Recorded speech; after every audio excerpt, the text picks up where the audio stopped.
Hi, I'm John DeDakis, and you're one to one with me. And I'm one to one with my former boss and mentor, Herb Glover.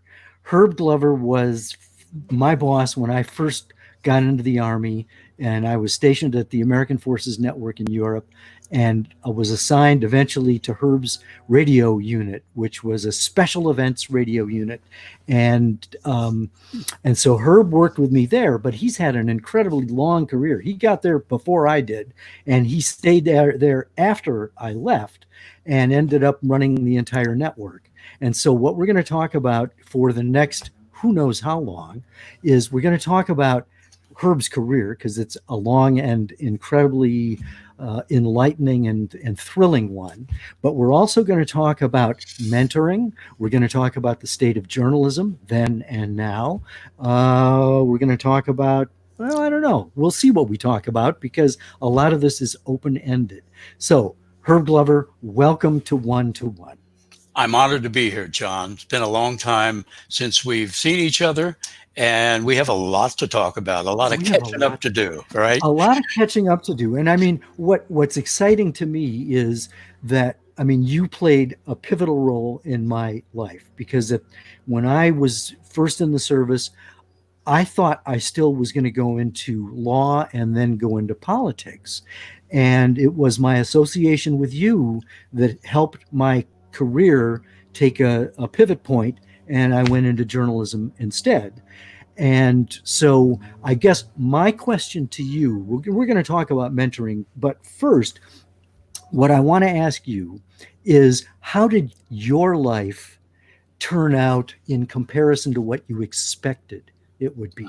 And of course, understandably, it's not over yet, but there's been quite a trajectory, and where you were, 60 years ago and what you intended may be two different things. Well, that's a heck of a good question. You learned well. Yeah. First question. Well, I originally wanted to be a musician. My father, bless his soul, was a musician, and he used to play piano for Al Jolson. I don't know if that name means anything to young people today, but I remember that name. Yeah, well, he was a singer, and in those days, I suppose it was okay. But he always sang in blackface, and he would do shows. He did one of the first talking movie, and so he also taught. He taught music in the Indiana area. He taught in schools. He was a school teacher. And so that kind of rubbed off on me. And later I became a musician. And I traveled with small bands across the Midwest during times I was on school break. And so that was going to be my life. And what changed? Well, I was given a radio program of all things. I lived in Greencastle, Indiana, which is the home of a university called DePaul University. And there was a professor there, a wonderful lady, Dr. Elizabeth Turnell. She was the head of the speech department. And she also had the responsibility of running the local radio station. She gave me a program on this radio station, and it was like, wow, I really enjoy this because I guess we all have an innate need to communicate. And that program gave me the possibility of interviewing people, playing music, and it was all at the high school level. I was going to say, you were high school. How old were you? I was 16, 17, somewhere in there. And she was... She played a big role in my life. I mean, she taught me everything. How to slip cue a record on a turntable. Remember turntables? We don't use those anymore in broadcasting. She taught me sound effects and how to write, how to do research. Very important if you're doing documentaries. And we did a lot of interesting programs as a high school student. And later I went to Indiana University and I majored in broadcast journalism. And those were good years. After college, I worked in commercial radio in Indiana, Pennsylvania, and even in New York. And in 1958, I worked for CBS, a documentary unit. I was so excited to have this job. So what did they do immediately? They sent me to Alaska to help prepare for coverage of statehood of Alaska, 1958. I believe it was 7 July that they became a state. And I did shooting surveys, site surveys. Where can we shoot? Where is the sun at 2 o'clock in the afternoon if we shoot here? And that was my first introduction to television. And how did you get that job? I auditioned for it. I had a good success in radio, and I went to CBS, and I worked a couple of jobs there, and then eventually went up to the documentary unit, and thus to Alaska. And there was a program. And this was a Walter Cronkite show, right? It was called 20th Century, and it was hosted by the late CBS newsman Walter Cronkite.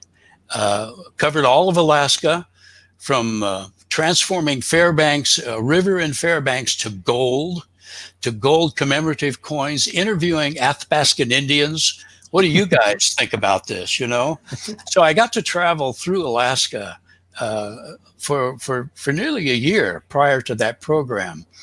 And I set up scores of interviews with citizens of the new state, and we shot miles of film.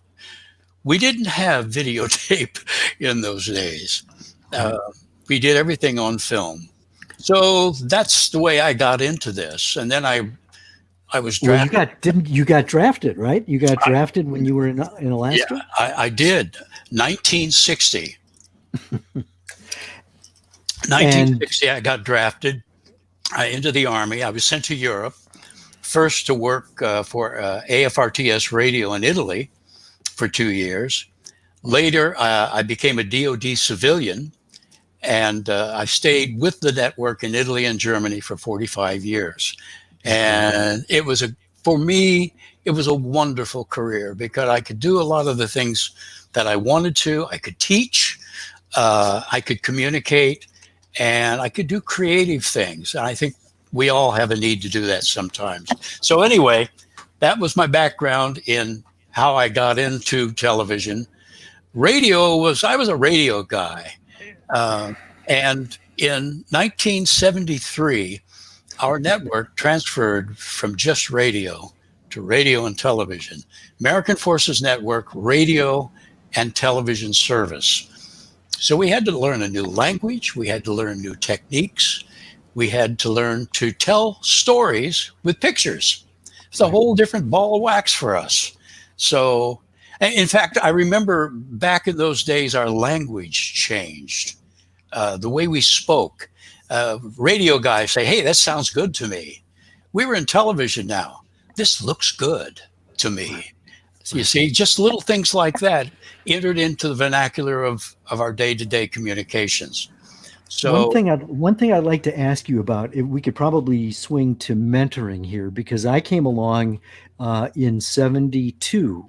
Yes. And it was still the radio unit.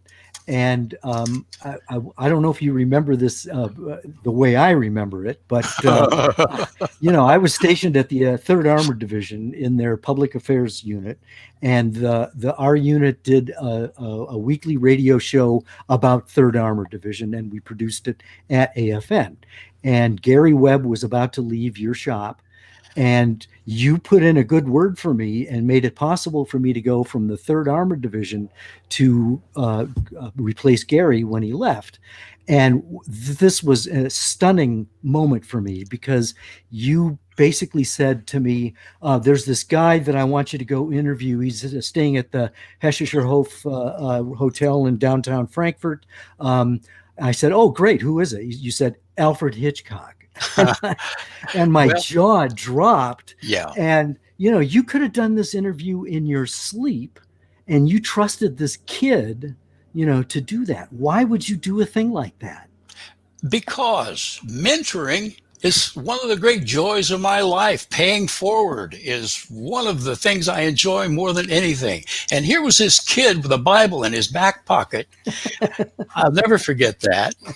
You were new at this, but you but you were intelligent. You were interested in the world. You were interested in what's going on in the world and why. And I thought, well, this would be a good interview for him. Baptism by fire. Right. And you did. And it was a hell of a good interview, John. Well, thank you. And in fact, one of the things I learned from working with you was interviewing. And in fact, what I want to do is tell me a little bit about your approach to interviewing, because I think that will, I've got a clip of the interview I did with Hitchcock, which I think will illustrate one of the points that you taught me about interviewing.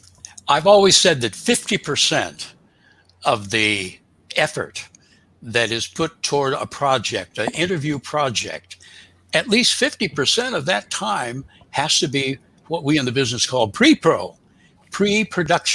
In other words, do your research, find out as much about this guy you're going to interview as you can.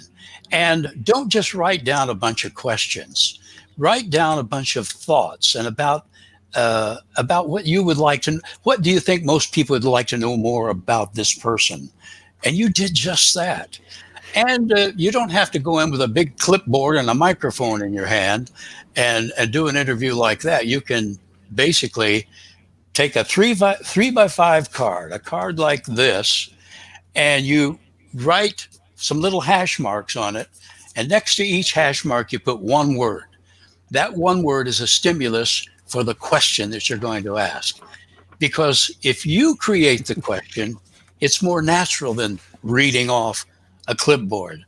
And you did that. You did one heck of an interview.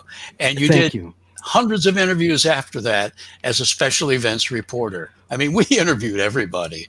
We did. Yeah. What I'd like to do is to share about a 1.5-minute clip, because Hitchcock had been interviewed a gazillion times and he had canned answers, and you'd ask the question and you'd get the 5-minute canned response. And so I was always looking for a way to go beneath the surface or get a little bit more. And one of the things that was helpful was realizing you needed to do your research and you need to be ready with follow-ups.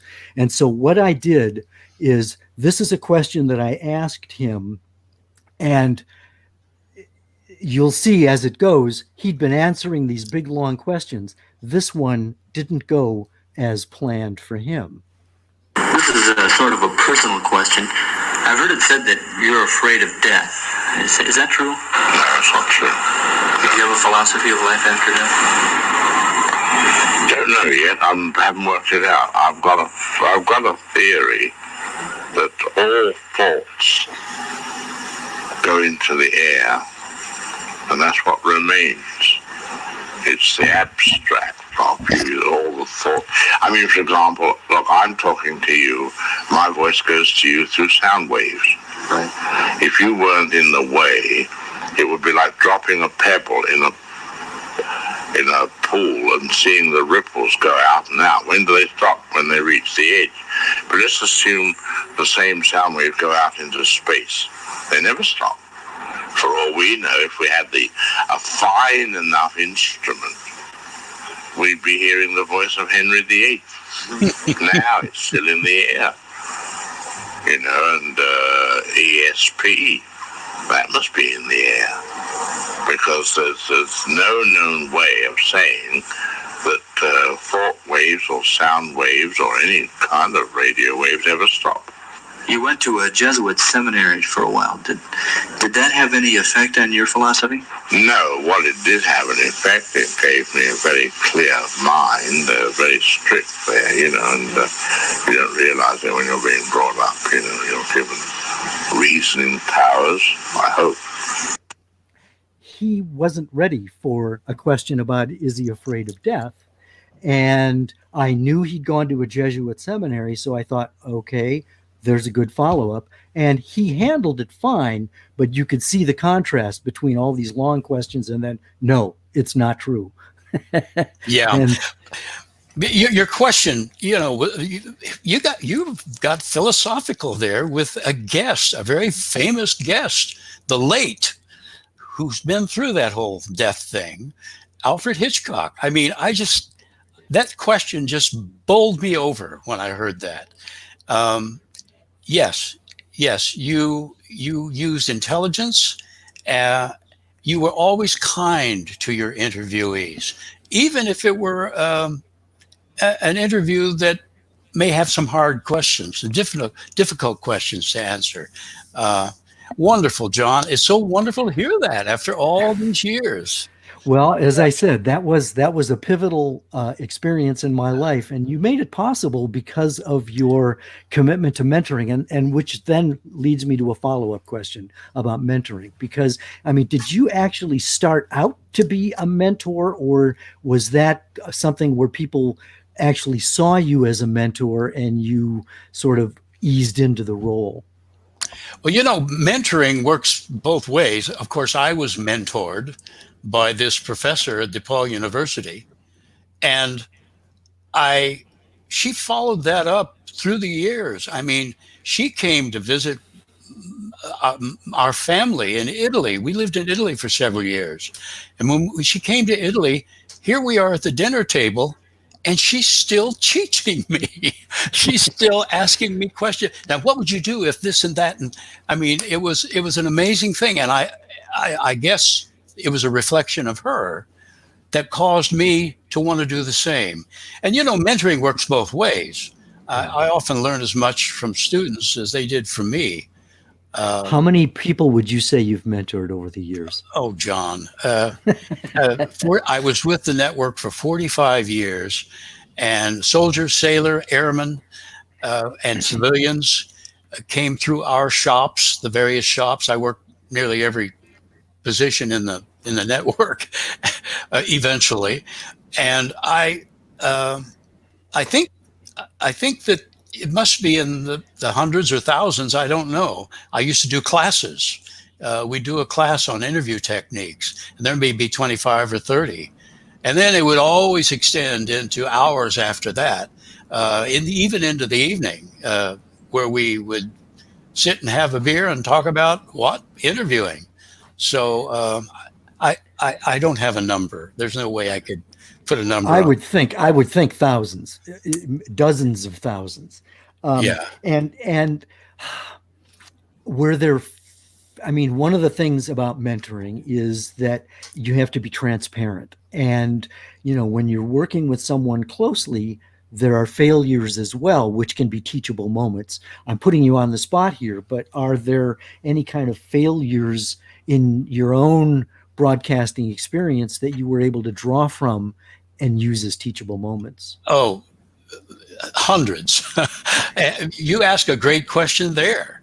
The fact is, I always shared my miserable failures with the mentee, the person I'm mentoring, because that same thing may happen to them.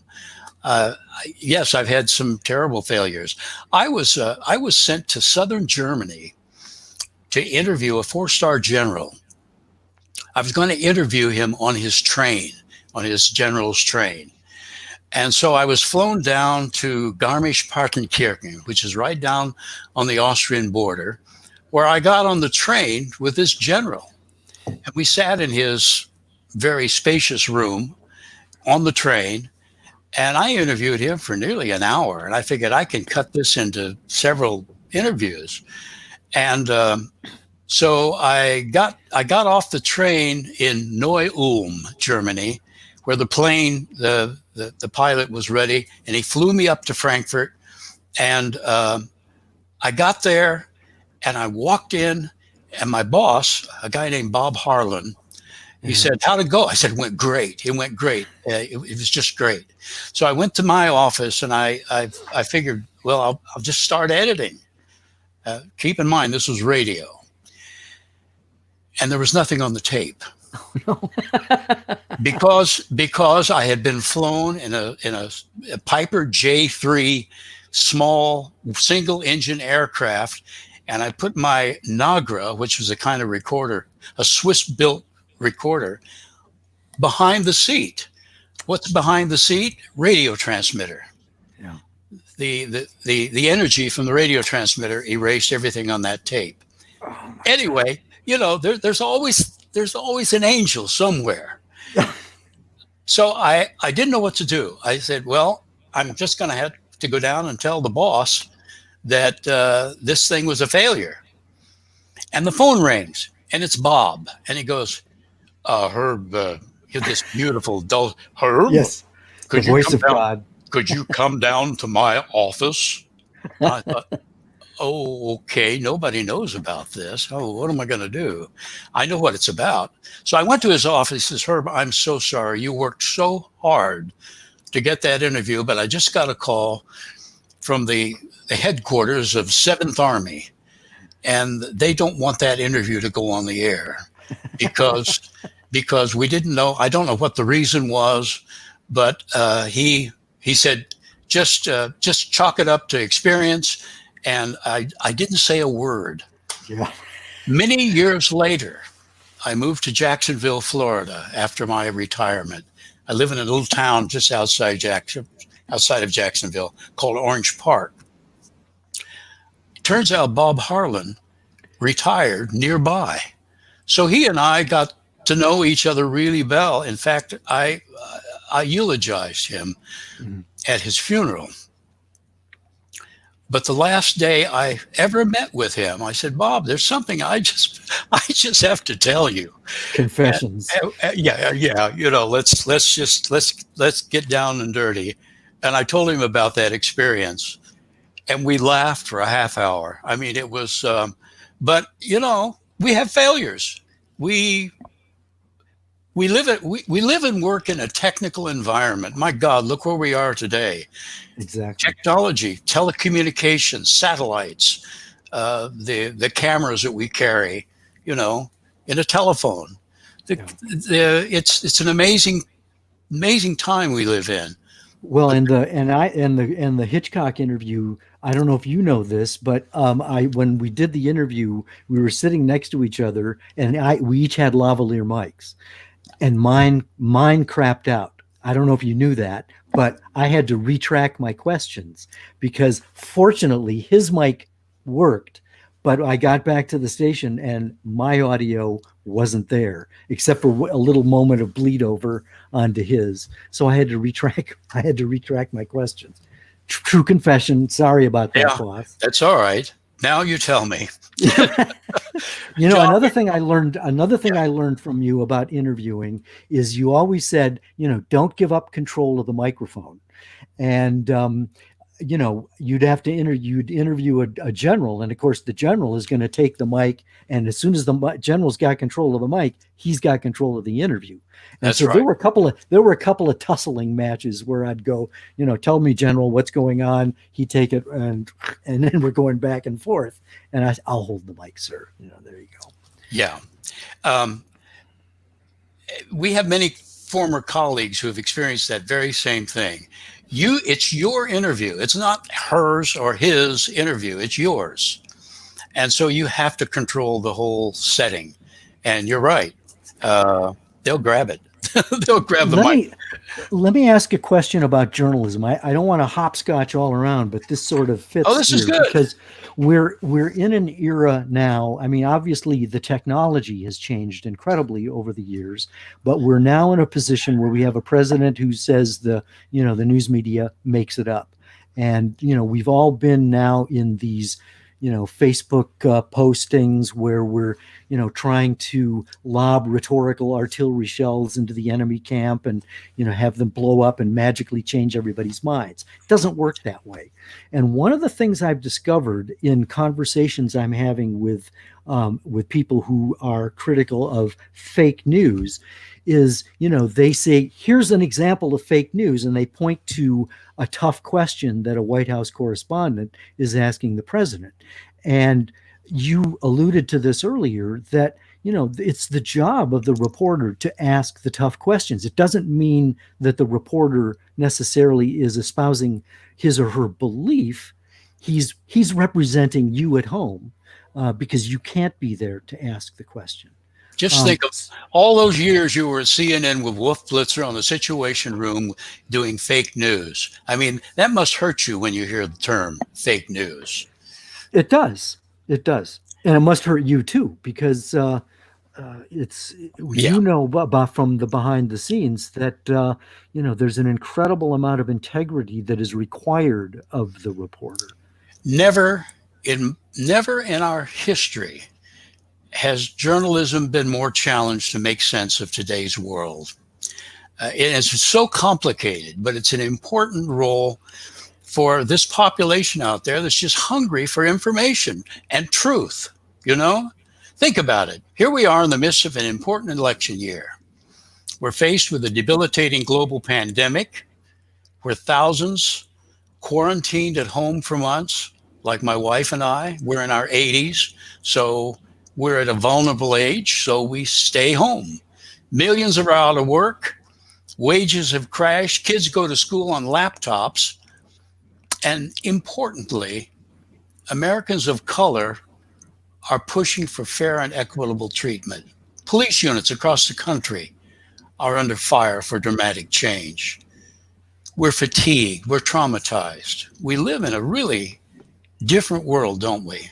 Okay, journalists, help make sense of all that. That's where journalism is today. All those complicated things. Show us where the issues intersect. Inform us of the history of those things. Let me ask you a question. When I was stationed at AFN in the 70s, the Vietnam War was still going on, and Nixon was still president.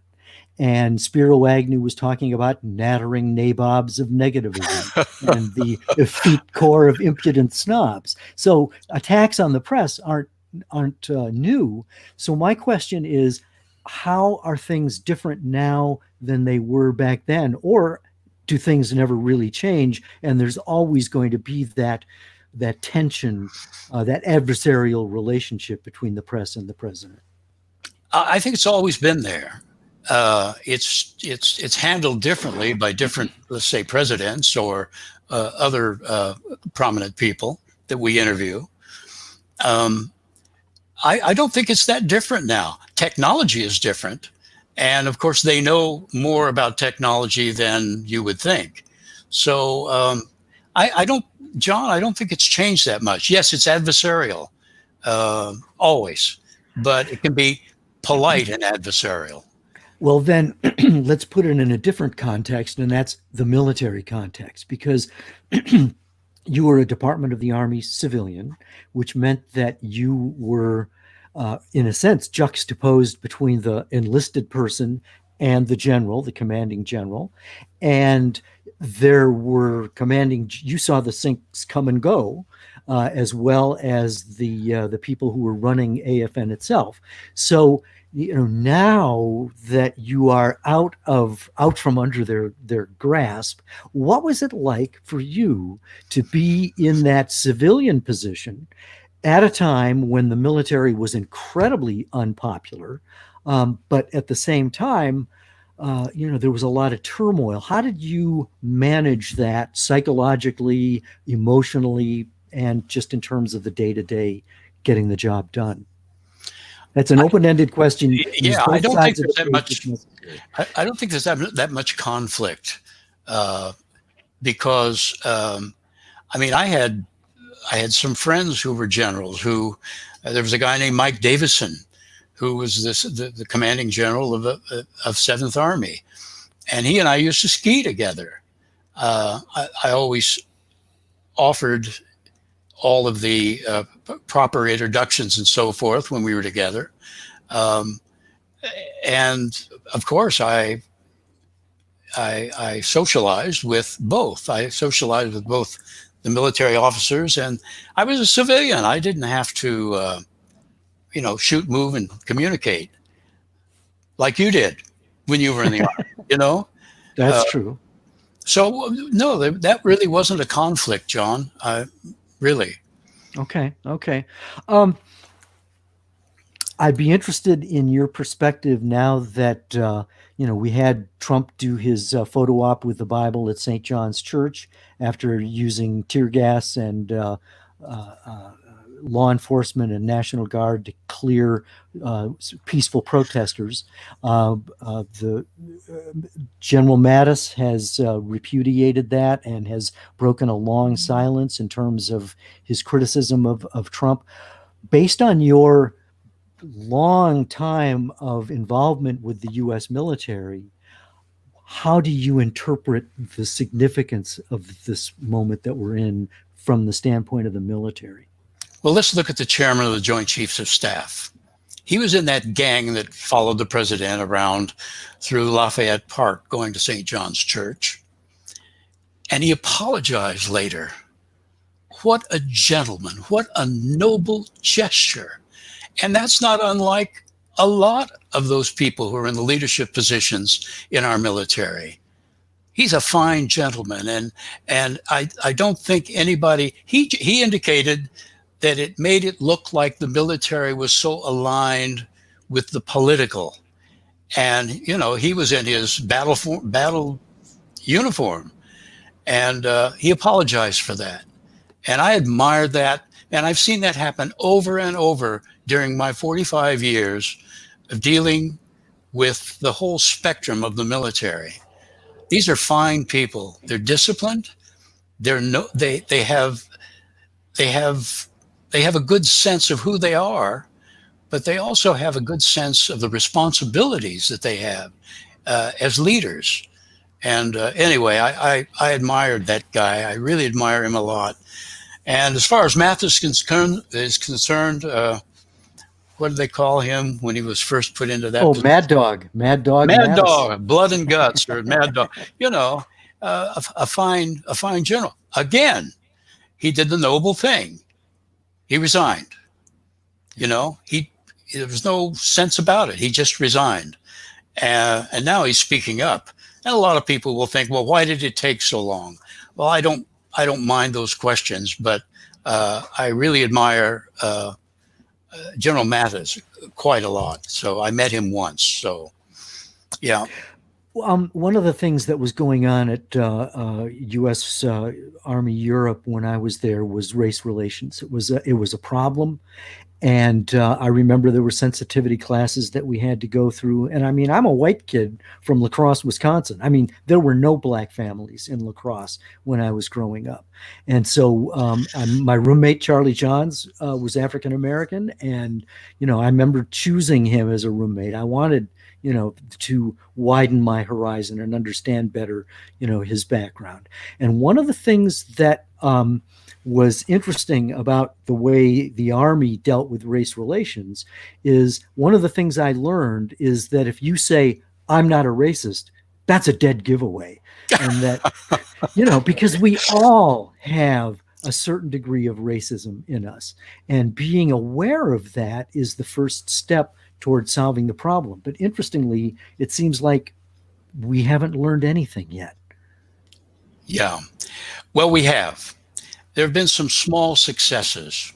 Let's look at what's happened in the last 2 or 3 weeks. States and municipalities have dropped the no-knock warrant. I noticed watching television that corporate and print television ads are now introducing very subtly Black Lives Matter into their advertising. Polling last week indicated that Black Lives Matter as a phrase is acceptable to more than 50% of the American population. What? Yes. Right. That, of course, tracks with the diversity of the protests, John. I mean, if you watch those demonstrations, those incredible demonstrations all over the United States, in every major city and a lot of small cities, many times you saw more white people than you did black people. That's a major step forward. So there are some improvements that have been made. What can the military teach the rest of society in terms of race relations, do you think?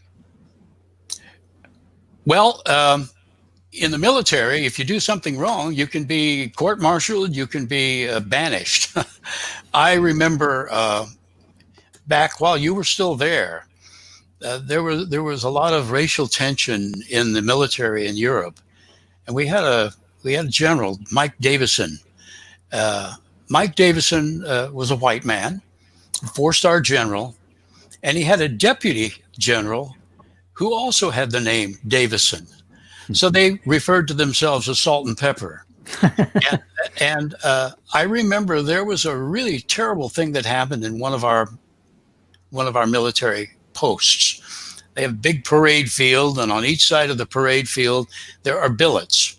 And during one of the race relation blow-ups, there was another general. No, it was a colonel. It was an '06 who sent all the black folks to this side of the parade field in those billets, and all the white folks go over here.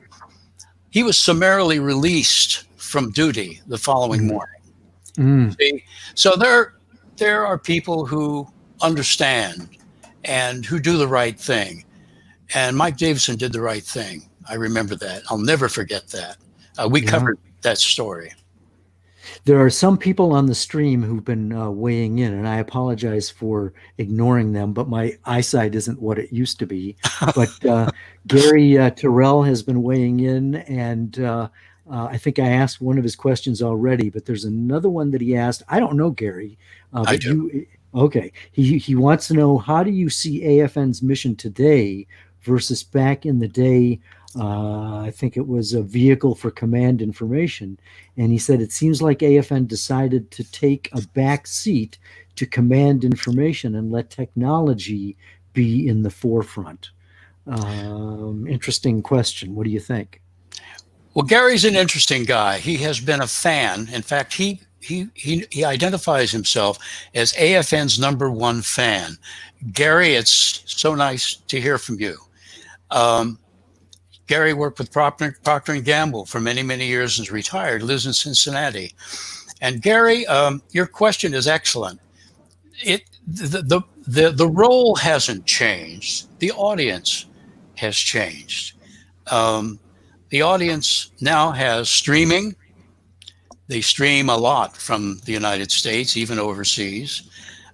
Some local stations play the kind of music that they want to hear, and they listen to those local stations.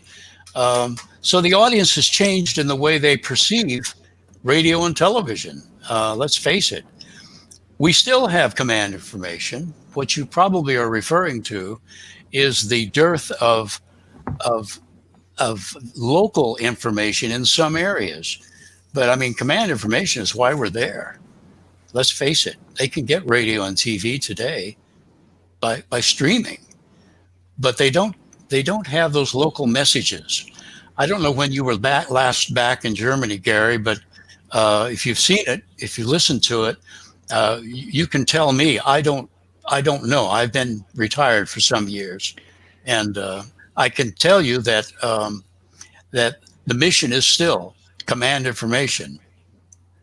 Let me ask you this. You mentioned retirement. You and I are both retired. How are you enjoying your life? What is it that you're doing? And do you miss AFN in Europe? I miss communicating.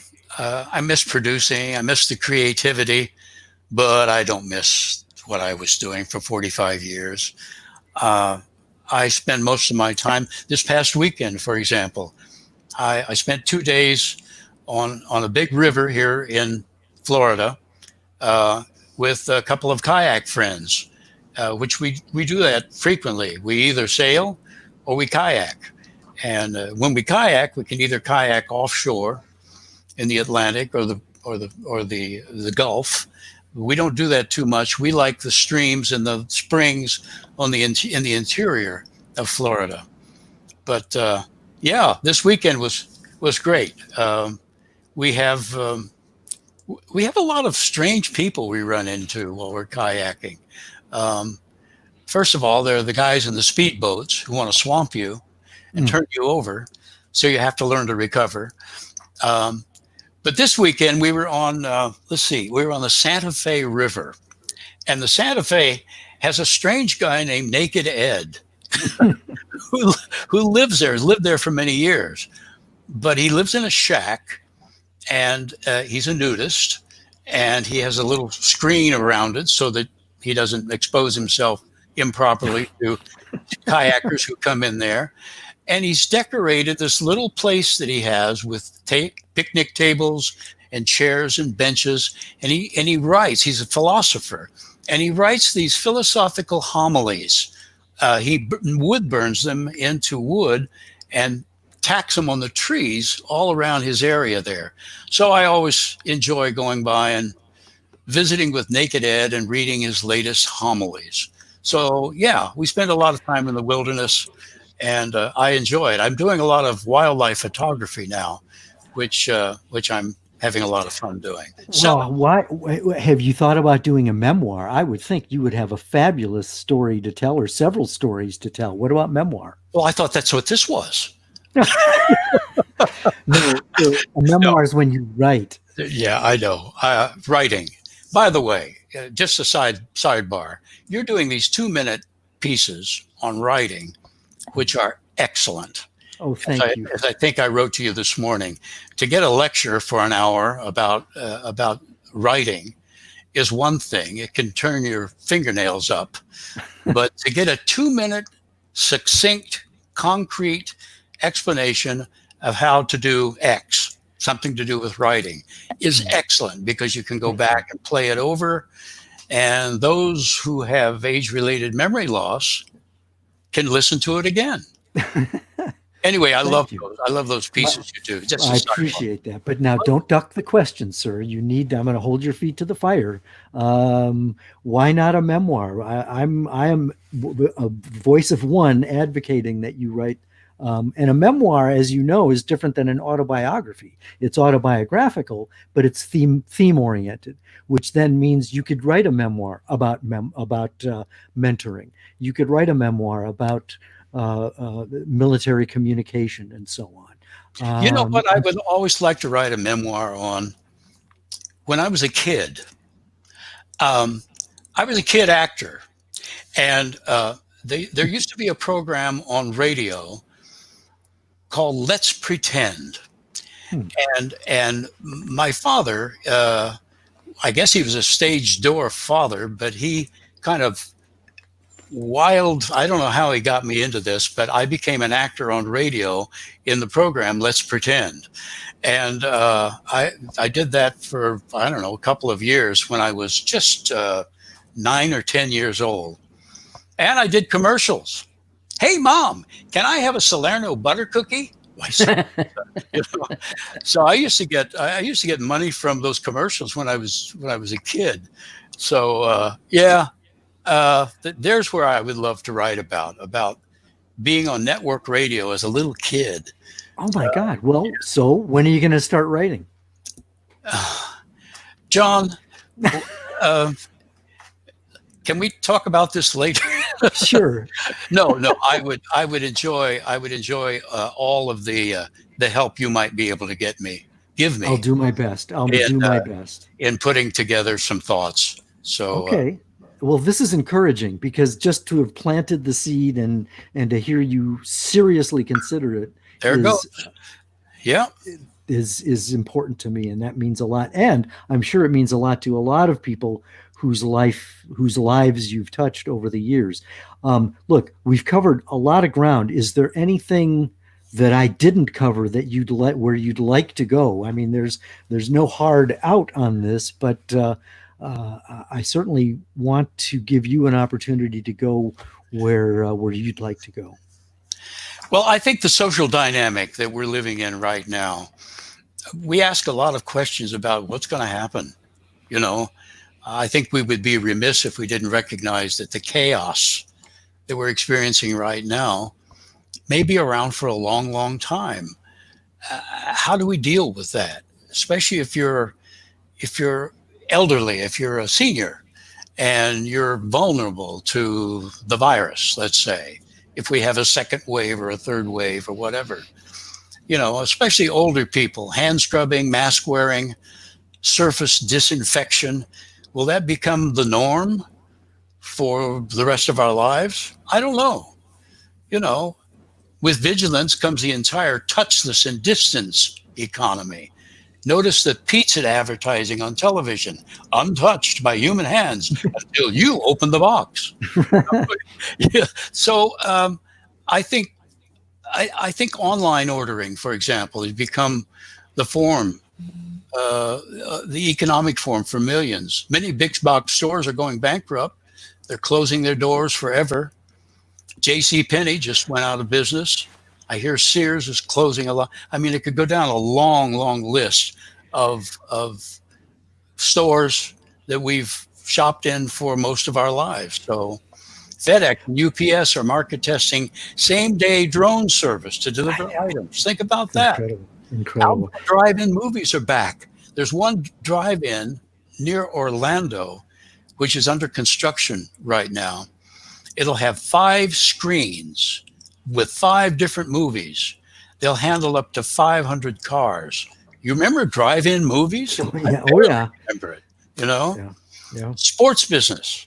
The Sports Business Journal reports that stadium events will be played in empty arenas at least until 2021. That's terrible. Baseball, hockey, and the NBA are the main ones. Public transportation.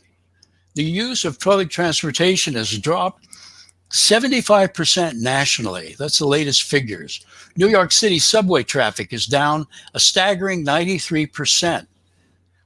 I mean, that'll change after opening up really happens.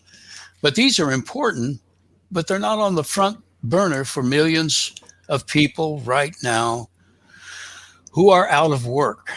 Mm. We need to reach out to these people. We need to contribute to their needs. And our family and a lot of other families do that every day.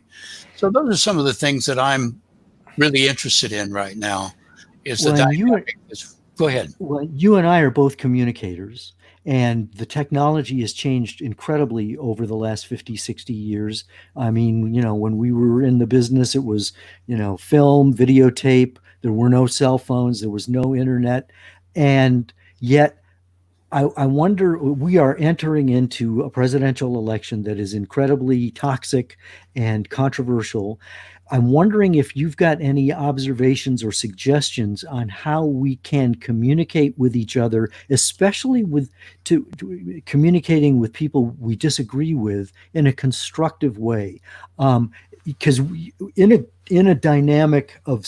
social dynamic of communication and discourse, you can only really be responsible for what you say. So how does one communicate constructively if you're trying to do it responsibly, but you've got, someone who doesn't really care about the facts on the other side? How can we reach common ground in the current social dynamic? Well, I think that should be a book. I think we all reach out to each other over a period of time. I live in an area that is considered a red area. I'm neither a Democrat nor a Republican. I just checked with the voter office the other day, and it says NPA, no political affiliation. No political affiliation. So, and I've been a lot of journalists, by the way, are NPA people, because they don't want to allow that dynamic, that red or blue dynamic, to interfere with what they do. And I think that's pretty noble. I don't have the answer to that, John. Honestly, we have neighbors. I think all you can do is reach out to the neighborhood. We're a nation of neighborhoods. And if we can do something for a neighborhood, for example, I put out a little newspaper for this neighborhood that I live in. And it's got everything in it, from a Boy Scout promotion to Mr. So-and-so passed away last week. You create cohesiveness through communicating like that to the people. They'll call me up and ask me, did that really happen? Yeah. And then I'll interview them on the telephone and write it down and put it in my little newspaper. It's called well, it's called the Hollycrest Herald. Okay. Well, it's a work in progress. Yeah. So anyway, it's difficult to answer that question. Yes, the dynamic is incredibly important. Well, another person on the stream has weighed in, Dan Berggren, who I worked with Dan back in the day at AFN, and he says, "Hi, Herb. When I think of you at AFN headquarters, I think of enthusiasm and encouragement." Amen. I would say that too. Thank you for that. You were a great teacher. How did you come up with the idea of Nightside's entertaining introductory segments, what Saturday Night Live now calls the cold opens? I remember that. Cristovallo was the anchor, and that was one of those. That was a break with tradition because Chris was the executive officer. He was a captain, and it was only we enlisted guys who were allowed on the air. But they broke the mold. Of course, it helped that Chris had a golden voice, and so he was the anchor of Nightside. I think Dave Perry did it for a while too, and that was a fun show to work on. So tell us a little bit. It was a radio show. It was like NBC Monitor, I think, back in the day. We did live interviews, but we also did an open that was sort of humorous, as I remember. Yeah. First of all, Dan, it's great to hear from you. Welcome to this little conversation. It's great to hear from you. I know Dan, and I worked with Dan while he was at American Forces Network. Nightside you're right, was an interesting show. In fact, the picture that you have on the promotion for this get-together is a picture of you and me together in the Nightside studio looking up at the lighting grid. I think we need to adjust these lights a little bit or whatever. It was a great experience because we did a lot of live. We brought live bands in. We brought singers in. We did interviews. We had a live audience. Remember, John? We had an audience sometimes in the studio. And for those of you who were at AFN in that building, know that we had a huge studio. We used to call it Studio A. It would accommodate the Count Basie band and an audience of 300 or 400 people, and that show, it took a lot of work, but boy, was it fun broadcasting. So, and it was a nightly show. I mean, that was a real grind. Yeah. How long did it run? Do you remember? I think 2 years, over a 2-year period. I didn't realize we did it every week, huh? I think we did it every night. I mean, some were bigger productions than others, but it was a nightly show, and it was like, I want to say 2 hours. Yeah, it very well could have been, age-related memory. I don't remember the length of the show, and that's one of many, many shows. And in fact, somebody put on, I think it was Jerry Terrell, put a program on our website on Facebook about a Christmas show that Ann Mulligan and I did together many years ago, where we had singers and dancers, and we had poets, and we had a whole group of people. We had a magician. And Gary, thank you for putting that up. I hadn't seen that in probably 20 years. So we have another question from Jay Juliano. He said, Herb, first of all, very good to see you looking so well. I would agree with that. My question is this. In your decades of experience covering world events, do you ever remember a time when the country felt so divided? Never. It's something we all have to work on, Jay. It's never been so divided. Part of that is because here we are in the middle of a pandemic. We've got Black and brown people in the streets by the thousands asking for equality, which is basic, constitutionally basic to our existence. And yet we're divided. It's partially political. I'd rather not get into that right now. We all know what's going on. But we have an election coming up. Let's see what we can do. Huh? Thanks, Jay. Well, look, we've covered a lot of ground, and my suggestion, Herb, is that we do this again. So we should maybe quit while we're ahead. And Yeah. this has been a treat. I mean, we've been talking with Herb Glover, my former boss and mentor, who basically helped change the trajectory of my life into journalism, which I did for 45 years.